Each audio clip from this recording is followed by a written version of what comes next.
I would never ask my patients to do something that I wasn't actively doing or had been doing myself. So I am here showing you something that I've done today that's really scared me. So for the longest time, I've been scared of deep water, and I don't know where this has come from. I'm a confident swimmer. I was taken on a lot of holidays as a kid. Like I don't know where it's come from, but there's just I think it's I overthink things, and I'm like, oh my god, what's underneath the water? What could be there? And I was speaking to another creator on here whose stuff I love called B Rose. I'll tag her below, and she gave me a lot of really good information about how to overcome this fear. The reason that I've ultimately decided to try and overcome a fear is because I think I'm leading my patients into like deeper waters, psychologically and with their nervous system healing. And if I'm not willing to constantly confront my own fears, then I'm not being authentic. And being authentic is very, very important to me. It's one of the top three most important things to me in my life at this point, having recovered from chronic illnesses. Some of the chronic illnesses were caused by my suppression of self as a high masking autistic woman and as somebody who's never really felt very comfortable in her own skin.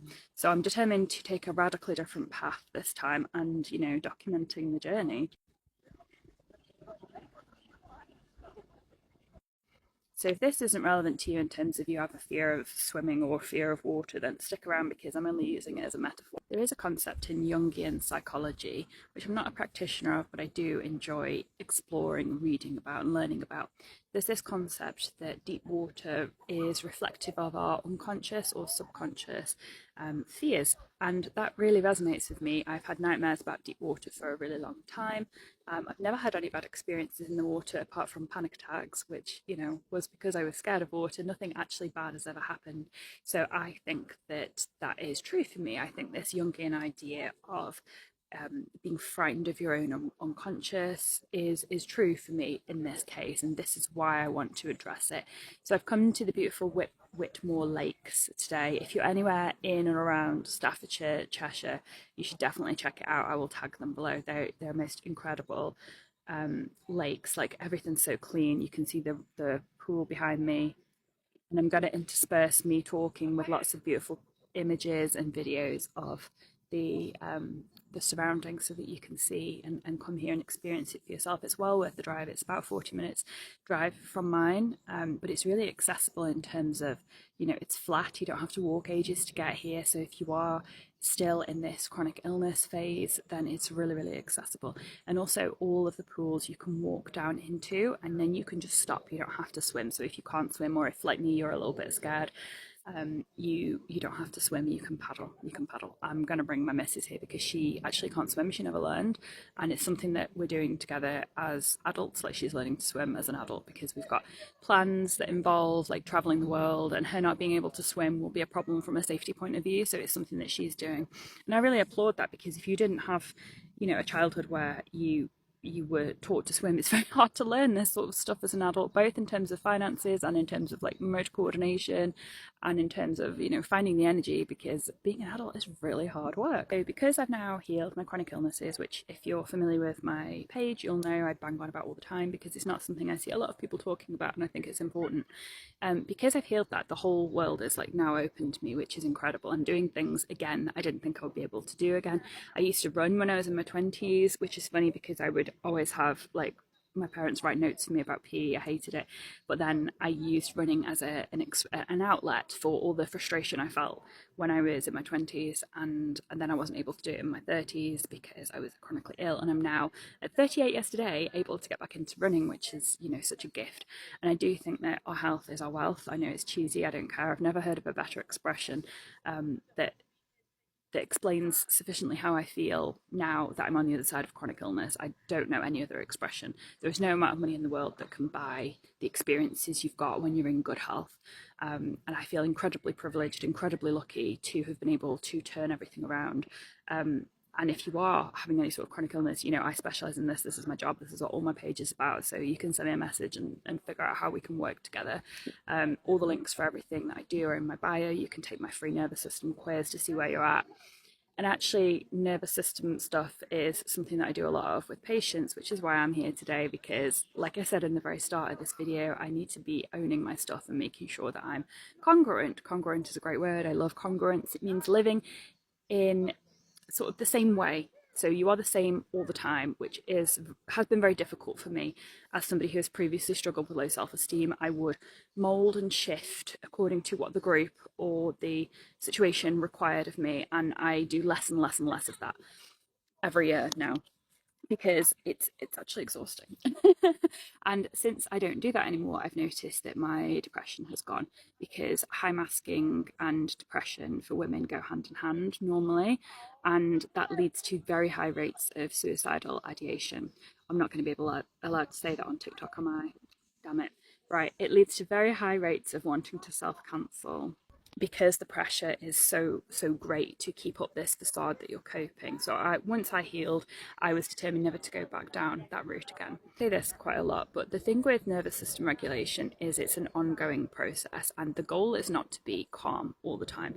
The goal is not to be down regulated all the time. The goal is to be able to shift through all the states appropriately, so that you can have a full life, an experience that is being able to express all different emotions at all different times appropriately, and not getting stuck in one state.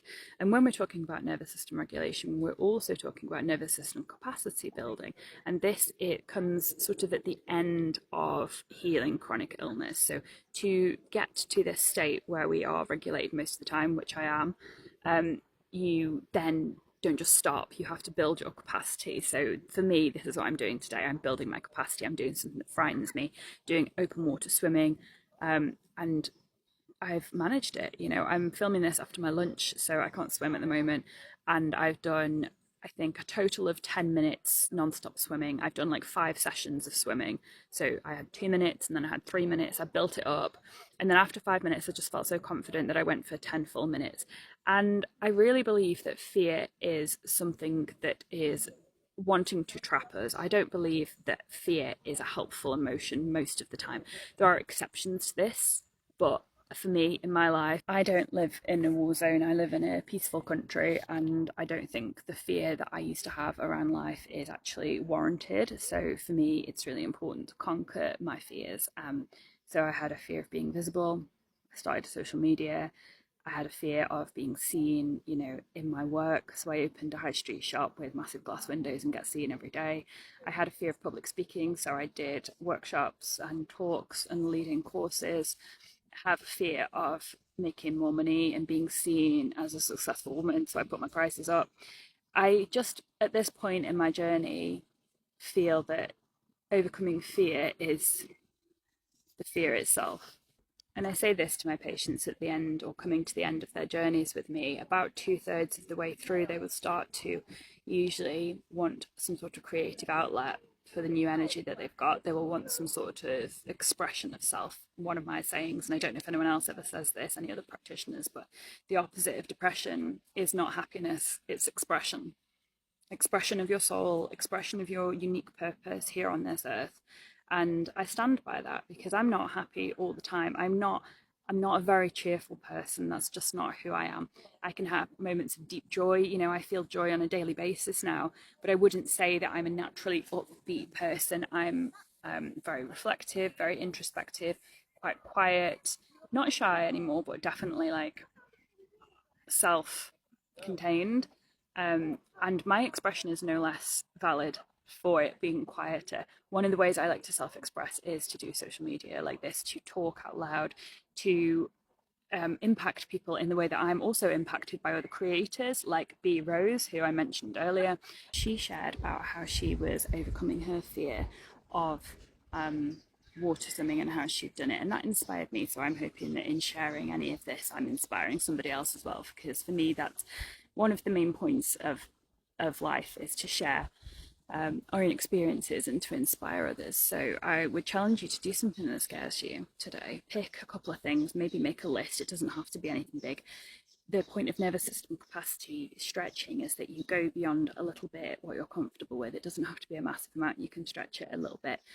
When I was on holiday last year, I was challenging myself to swim a couple of strokes in the sea. I'm much more frightened of the ocean than I am of a well-managed lake. So that will be my next step.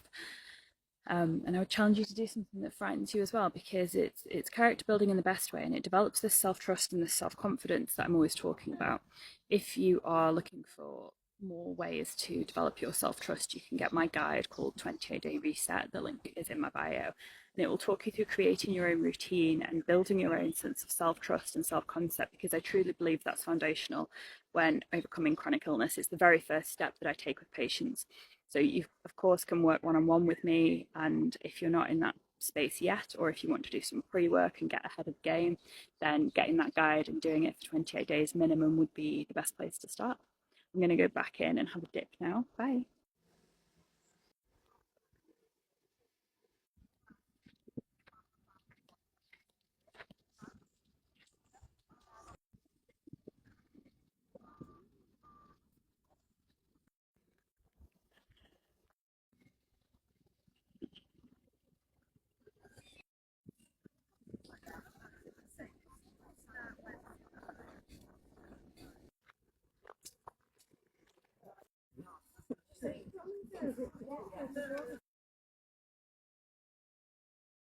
You'll get it up.